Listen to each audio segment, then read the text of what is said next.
All right, guys, since we've got some downtime, let's take a moment to talk about a very hot topic among the Tesla community: the dual screens of the Model S and X, or the single screen of the Model 3 and Y. Which experience is better, and how should Tesla proceed going forward? Let's get into it.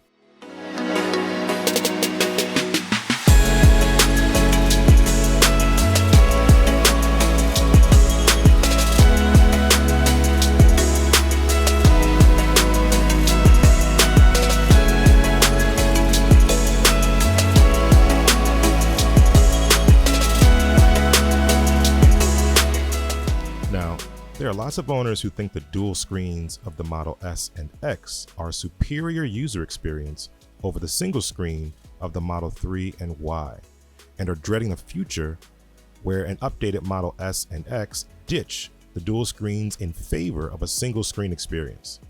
Conversely, there are also a lot of people who love their Model 3 and Model Y and think that the single screen experience is the superior experience and welcome the future where vehicles have similar minimalist user experiences. So who's right, and which approach will Tesla adopt going forward? Well, to answer those questions, let's explore what makes each of these experiences unique in the eyes of their respective champions, and then look at what upcoming Tesla vehicles look like to gain some insight into which direction Tesla might be going in.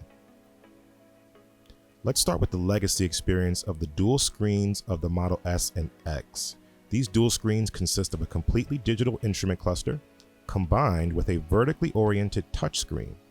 These two screens provide the driver with a wealth of information, with the instrument cluster displaying critical driver information such as speed and speed limit, state of charge, external temperature, time, gear, autopilot/full self-driving visualization, alerts and indicators, with the option to display to the left and or right of the instrument cluster tire pressure, energy graph and power meter, turn-by-turn navigation, clock, media, trips/odometer, or nothing. With the vertically oriented touchscreen, you get a map background with all the touchscreen related features and apps overlaid on top of the map. Such apps include media player, additional turn-by-turn navigation, backup camera, web browser, and energy graph.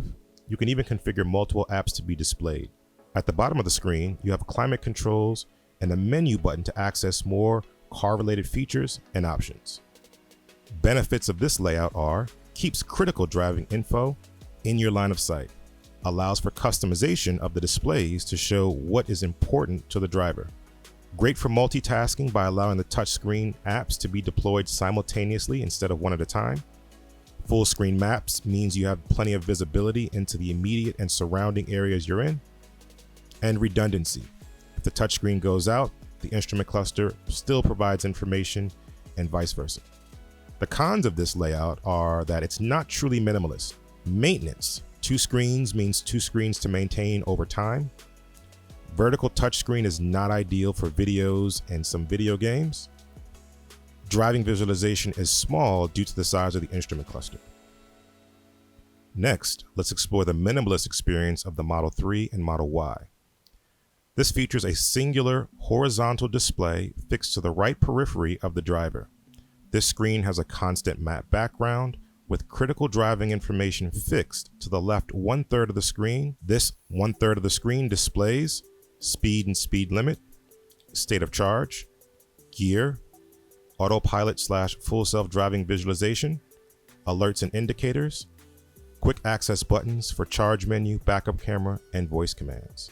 The remaining 2/3 of the screen is a map background with additional information such as time, external temperature, and the ability to launch apps overlaid on top of the map like turn-by-turn navigation, backup camera, media player, web browser, and energy graph.